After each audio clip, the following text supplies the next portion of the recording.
back. This is Boomer Life on CIL 650. Here I am, stuck in the middle with you.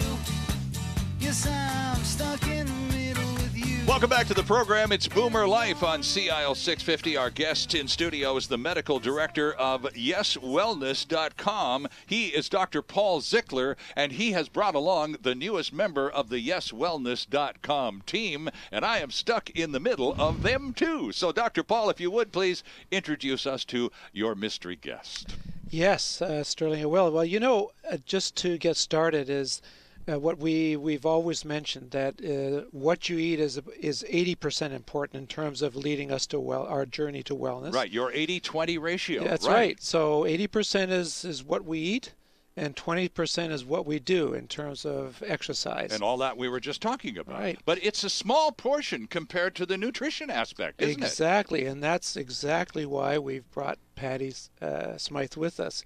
And so to introduce you to our new partner, you know, nutrition being so important, that you know, having sort of general things to look at from my perspective, having somebody that's doing nutrition as their vocation, right, as their passion, we felt was really important as an integral part of an addition to Yes Wellness.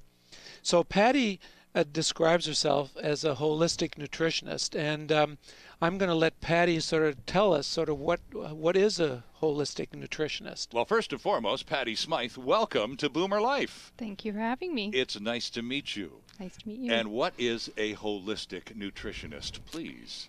A holistic nutritionist is someone who works with you to bring body, mind, and spirit into balance for the purposes of preventing disease, as well as reducing symptoms, and just helping you with your general wellness and living a good quality, active lifestyle. Okay. And we do that predominantly with food. Right. You know, it's definitely starting with food. That is our building blocks. We are what we eat.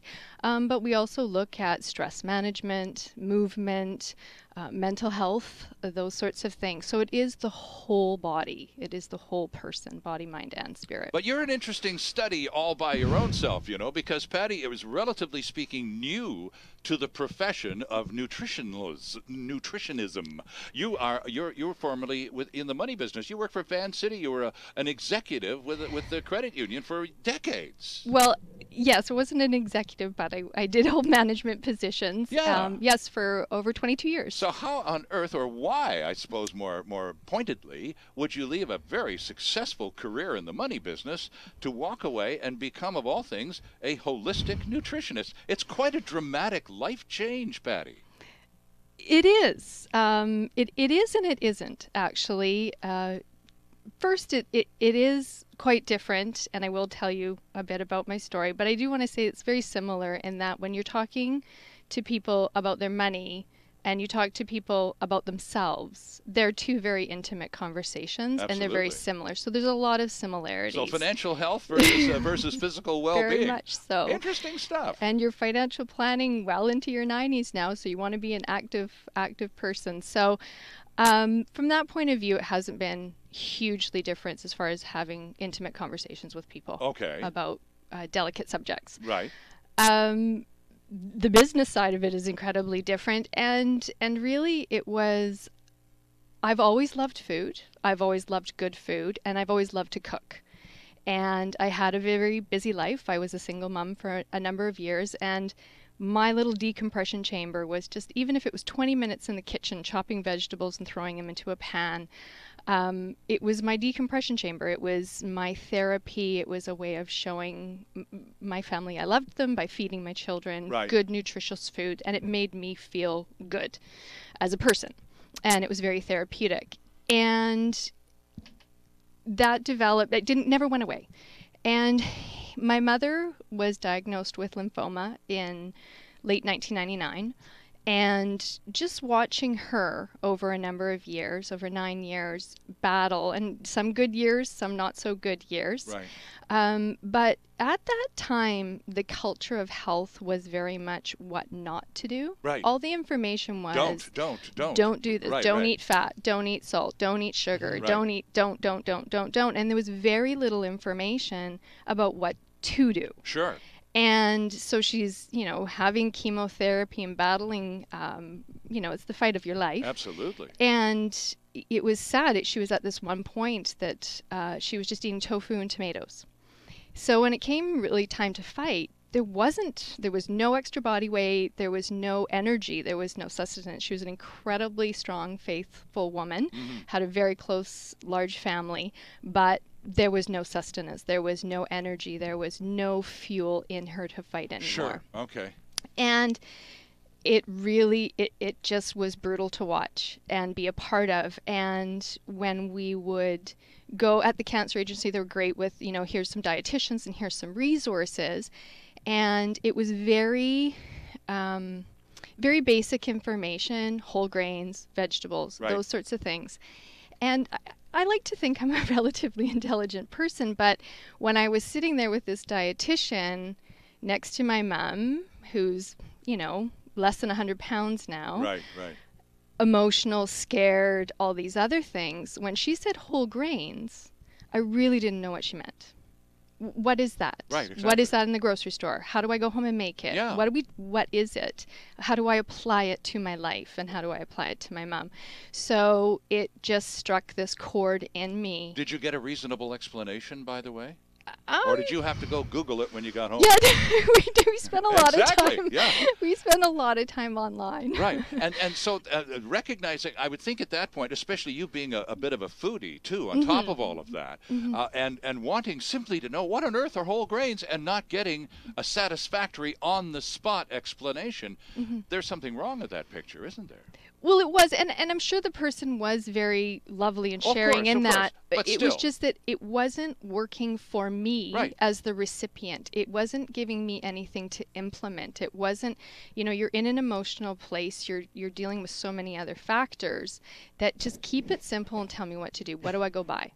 And so it wasn't computing for me. So I have a very large family, and of course everyone's all hands on deck. But it's interesting because that experience, I'm sure, has colored the way you practice and you interact with people. When you say something to a client or a person who asks you a legitimate question, and you say something, well, you need to eat more whole grains, and the person says, great, what are whole grains? You're not going to say, go home and Google it. You're going to tell them, aren't you? Because you knew how important it would have been to have that information in a heartbeat on the spot back in the day. And so now some of those negative experiences can turn into powerful positives in a different application, can't they? Very much so. Very much so. And I have built my whole practice around that. Yeah. Around providing or supporting people in implementation and the actual solution. So I don't use terms like whole grains. Right. I actually will say, go get some steel cut oats, and even send them a picture of the package or show them the package, Right. and this is how you cook them, kind of thing. So it's very much impacted my new career. Now, how did you come to intersect with Dr. Paul Zickler and his colleagues at YesWellness.com, which is, I understand, a fairly recent event? You're a very new member of the team. I'm a very new member of the team, and it was a friend of a friend connected me with one of Dr. Zickler's colleagues, and we spoke over the phone about food, about nutrition, about Yes Wellness, and it was an hour long, it was a Saturday morning, an hour long, very high energy, very compatible, very exciting conversation. It was like, okay, we need to meet. We have very similar views, Right. very excited passion, and you know, I'm looking for a platform to share it, and they were looking for somebody with the excitement to share it. So well, it was Dr. perfect fit. Paul, you're so driven with this whole project. I mean, you're just one of the most driven guys I know. And with this 80-20 ratio, and you've talked about this every appearance you've made with us, and it's now we're counting 6 or more. And every time you've been on the show, you've talked about the 80-20 ratio. In terms of overall well-being, 80% of it is about what we eat. The other 20% is about the exercise. And we've had a good go at the exercise part.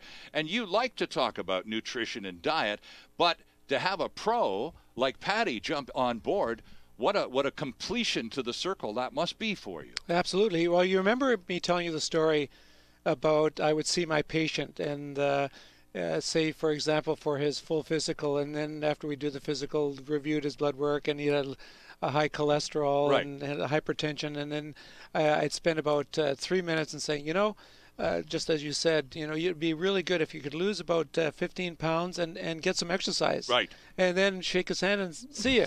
Right. And then I wonder, when he came back for 3 months to get his new refill for his prescription, in fact, whether he had done anything. And to my surprise, he hadn't. Mm-hmm. Well, no wonder. You know, what kind of motivation is that? And if there's no motivation and no empowerment for them to be involved in their health. Right.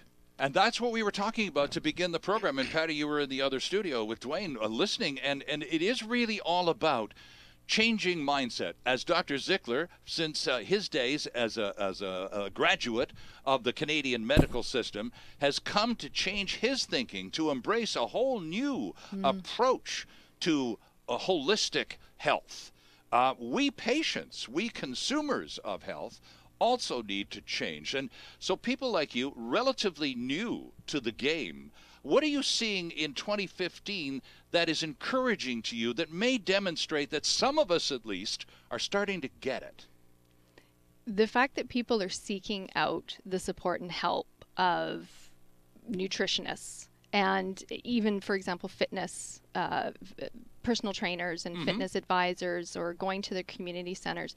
But people are actually starting to seek out support and help. And I think Dr. Ziegler made a really good point about empowering people to do this. Right. And there are people like myself out there who will provide that hand-holding support to help people get started, because they know their doctors said to them for the last 5 years they need to lose weight. Right. Or, you know, their knees are a bit more achy and they can't do things the way they used to. So they're Right. noticing physical changes.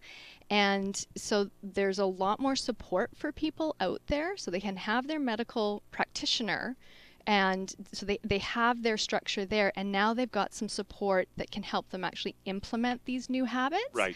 And they can actually take control of their health and start to build their team around them. And this is the integrative stuff, Dr. Paul, that you've been talking about, again, since show one. The idea that medical practitioners in this era are now incorporating all sorts of approaches basically under one roof. You do it virtually at yeswellness.com, but it's the same approach, isn't it? Yes. The team approach. Yes, it is. And everybody plays their part in empowering that patient to choose the path of wellness. Are you finding, again, having been around the block a few times, are you finding that more and more of us health consumers are at least being willing to take a look at other options other than the standard, here's your prescription, go away? Oh, absolutely. I think that there is definitely a trend, and looking at nutrition, I mean, in terms of your activity, in terms of your gardening experience with community gardens, they're popping up everywhere. Yes. And people are changing their front yards into vegetable gardens. The amount of choices in terms of getting organic fruits and vegetables. You go online and look at all the grass-fed beef that's available now in BC. Right. The signs everywhere in terms of free-range chicken eggs. Sure. I mean, it's popping up, and the choices that people have are much better now than they were just 5 years ago. Wouldn't you agree, Patty? Very much so. Yeah, Very good much stuff. so. And the consumers are really driving some of these changes. Like, that's the best way to speak to what your needs and wants are, is to use your purchasing power. Exactly. Interesting stuff. We need to take a quick break here. Our guests in studio, Dr. Paul Zicler and Patty Smythe from YesWellness.com. And we're back with plenty more on Boomer Life right here on CIL 650. Celebrating the baby boomer lifestyle. This is Boomer Life on CIL 650.